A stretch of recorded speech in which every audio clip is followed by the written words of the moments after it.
Greetings, my beautiful lovelies. It's Emmy. How are you? It's great to see you and welcome back. Today's video is sponsored by Helix Sleep. Helix are the makers of premium mattresses that are customized to suit your needs and delivered conveniently right to your doorstep. Have you ever stopped to think about how much time we spend in our beds?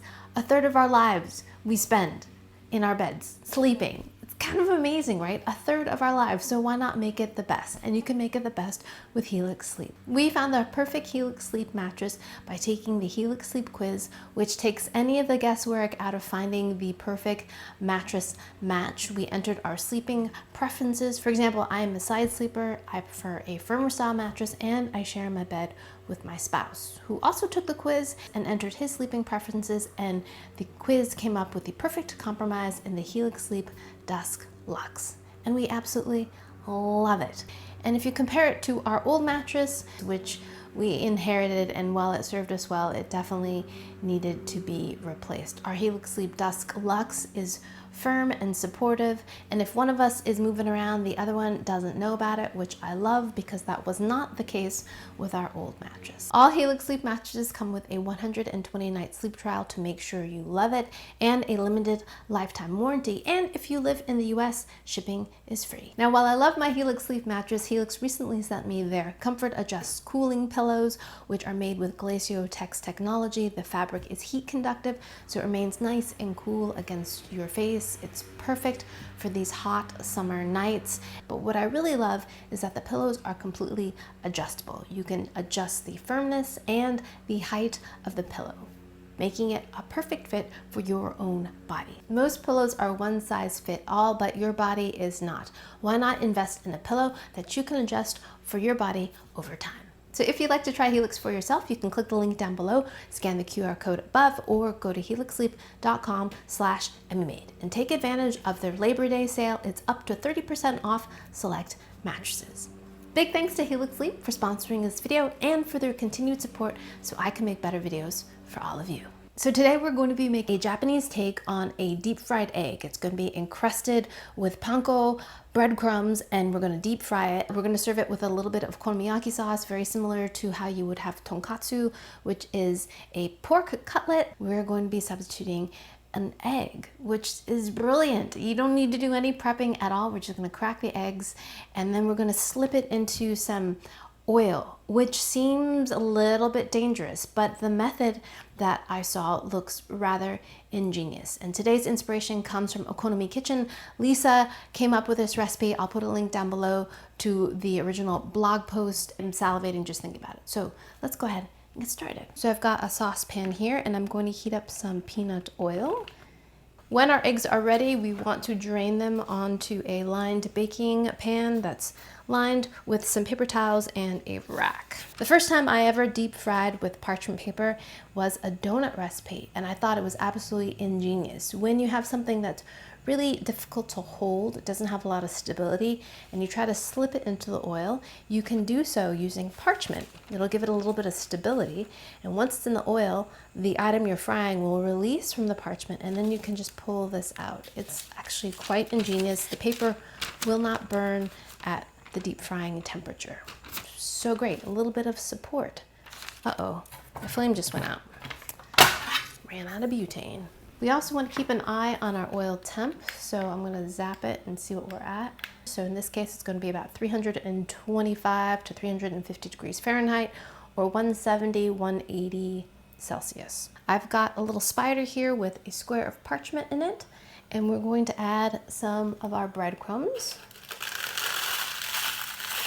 some panko, and we want a nice even layer. And we're going to crack an egg in there, right into the top of it. More panko on top to cover, and that should stick nicely. Now we're just going to slip this into the hot oil. Okay. Now, take a spoon and baste the egg. I think I need a bigger spoon. Okay, So look at that, that's cooking already. We can pull the parchment out, I think. Look at that, we can just pull it. Let's give it a flip. Oh yes, look at that. Oh my gosh, look how beautiful that is. We're done. Let's scoop that out. Look at that. Beautiful. That took no time whatsoever to cook. To cook another egg, we want to take all these little bits out. Because it really is important to get all those fried bits out because that's going to flavor your oil. It's going to make it taste not good, burnt. Tonkatsu is traditionally served with a bed of very, very finely shredded cabbage. And look at this tiny little green cabbage I found at the supermarket. Isn't it cute? So you could attempt to do it using a knife, but I think typically it's done using a mandolin. I think a vegetable peeler would work too if you don't have a mandolin. You could kind of just shave it like that. That works pretty well. You want it to be really light and kind of fluffy. Let's try the finest setting on my slicer. I think we can go finer. Cabbage can be a little bit coarse, especially green cabbage, so the finer you slice it, the little more nicer it is, you know what I mean? Kind of like kale in that way. Yeah, you want it to be really light and airy, or as light as and airy as you can get it. Another thing is you want to avoid using the core. This part can be pretty woody, so you want to use the leaves and just avoid this area. See how fluffy and light that is? That's what we want. Shredded cabbage, along with our beautiful tamago.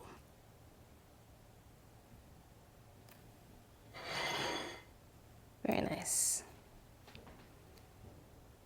Now we're going to take some okonomiyaki sauce. You typically have this on okonomiyaki, but we're going to have it on our tonkatsu. And we're going to drizzle it on like that. Boom. Oh, that looks so good. Okay, let's see how we did. I hope I didn't overcook it. Oh yeah, look at that. Beautifully cooked. Oh my goodness, lovelies. Look at that. Absolutely perfect inside. I mean, you've got to like a soft cooked egg to find that perfection. If you don't, just cook it an extra 30 seconds. Reduce the temp a little bit, keep it at 325 and cook it another minute longer if you like a jammy egg. But to me, this is lovely. Okay, let's give this a taste. Listen to this. Okay, listen to this crunch.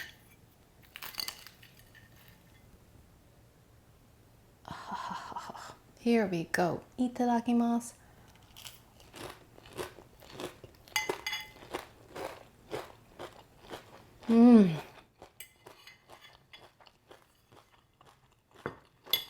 Stupidly good. Somehow adding that little bit of panko crust on the outside makes the egg an entire meal. It transforms an egg, which I think can always be a meal, but elevates it to dinner. You know what I mean? It makes it feel fancy, intended, decadent, wonderful. The egg is so flavorful. It's cooked perfectly, nice and runny in the middle, but the tonkatsu sauce totally says this is tonkatsu, but instead of a pork cutlet, we've got an egg, which is fantastic. I'm just so shocked at how crispy the outside is while the inside remains so nice and runny like that. Oh, so good. Let's have some with cabbage.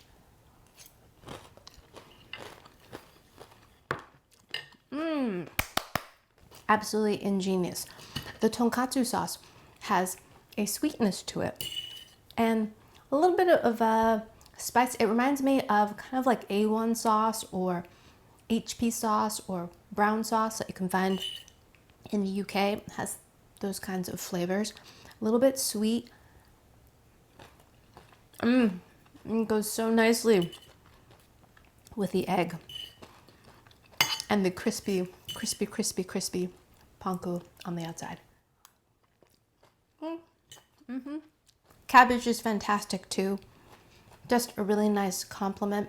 Gives you something vegetal, something crunchy, but does not outcompete the crunchiness of the crispy panko coating on the outside.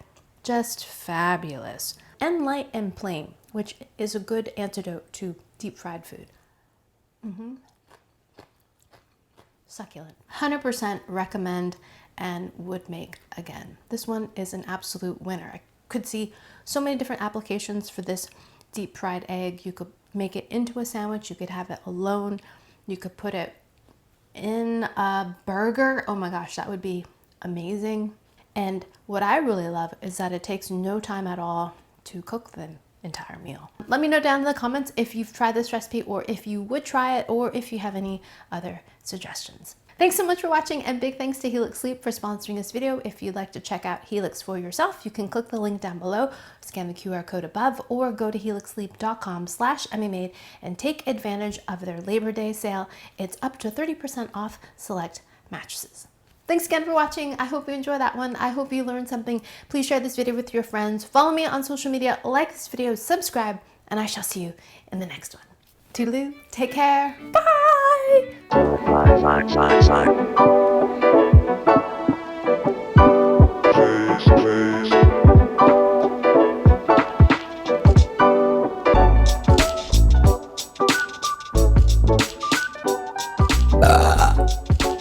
Tonkatsu burp. Yes! No, that wasn't tonkatsu. This is Tamago Katsu. Yes.